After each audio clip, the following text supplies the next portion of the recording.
Vi vil nu lave et bevis for arealsætning. Sætningen lyder: arealfunktionen a af x for en ikke-negativ kontinær funktion f af x er differentiabel, og det gælder, at a differentieret af x er lig med f af x.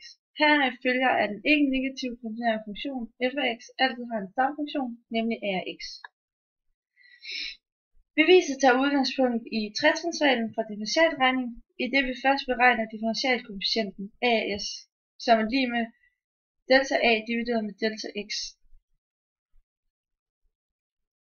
Arealtilvæksten delta a, det vi kan se på grafen markeret med lilla, kan skrives som a af x plus delta x minus a af x, hvilket er lig med arealet under grafen fra a til x plus delta x minus arealet fra a til x.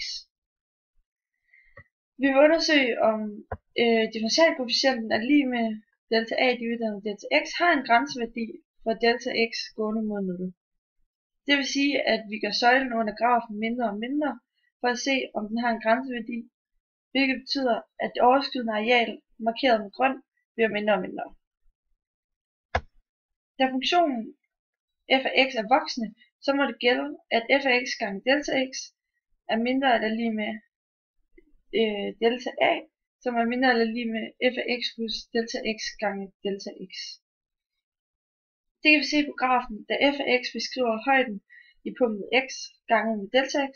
Det giver arealet af den lyselilla søjle under grafen, og det areal er altså mindre eller lig med delta a, som beskriver det præcise areal under grafen fra x til delta, eller fra x til x plus delta x.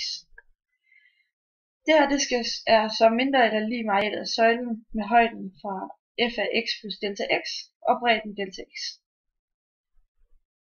Da delta x er større end 0, kan vi dividere igennem med delta x på alle led, som vi gør her.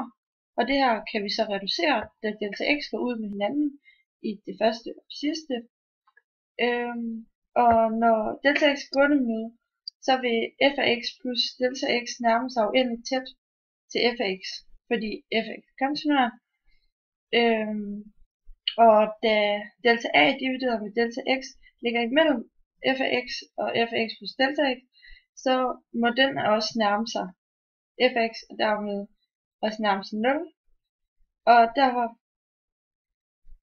har vi bevist, at delta a divideret med delta x er gående mod f af x for delta x, som er gående mod 0. Og vi har dermed bevist, at a differentieret x er lig med f af x.